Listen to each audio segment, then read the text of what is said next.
Қайырлы күн, құрметті көрермендер. Мынау тұзды жер. Тұзды бетіне шығып тұр, көріп ақ тұр, бұл ешқандай қар да емес. Теңіздің асты ғой мынау. Балқаштың. Теңіз деппін, Балқаш көлінің. Мына тұз, бірақ табиғаттың жаратылысы. Мұндай жерге де мынандай тұзға да бейімді өсімдіктер бар. Қараңыздар, мына жер қанша өсіп тұр міне. Бұны сорға, яғни тұзға төзімді өсімдіктерді галофиттер деп айтады. Кезінде бұнымен бізде айналысқан болатынбыз, ғылыми зерттеу институтында істеп жүрген кезде. Бұларды мелиоранттар ретінде пайдаланады, яғни тұзданған топырақты кішкене тұзын азайту үшін.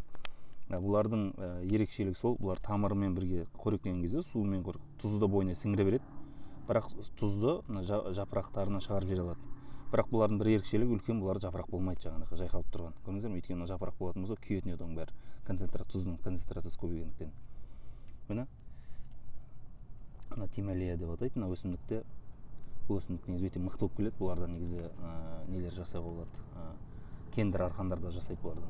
Негізі бізде қалыптаспаған, бірақ сондай өндірістер бар. Міне.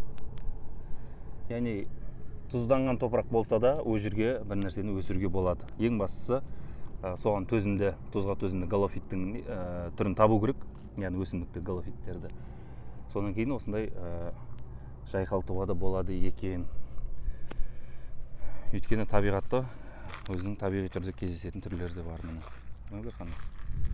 Мына жерде осы күйінде қалып қалатын болса, мынау тоғайға айналады бірнеше жылдан кейін.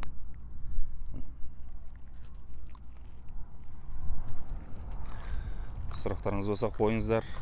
Талқылайық, білмеген нәрсемізді іздейік, білген нәрсемізді бөлісейік.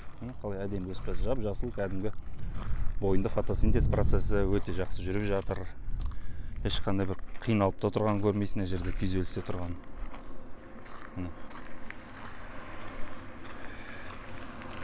Одан бөлек мына жерде жәндіктердің іздерін көруге болады, неше түрлі.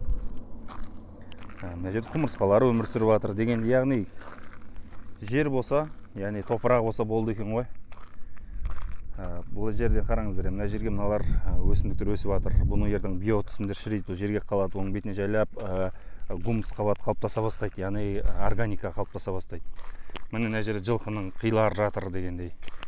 Яғни табиғат өз-өзін негізі әдемілеп, негізі келтіріп алады ғой. Көбінесе біз адамдар бұзамыз, негізі табиғаттағы көбінесе құбылыстарда, табиғаттағы керемет дүниелерді.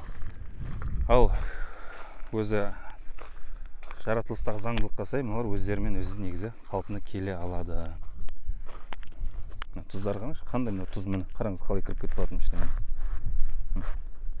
Қолмен де ұстап көрейік.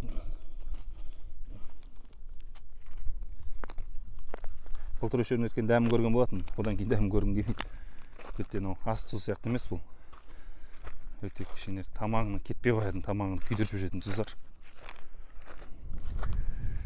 Міне, мына жақырап басқа өсімдіктер өсе бастаған мына жерлерде.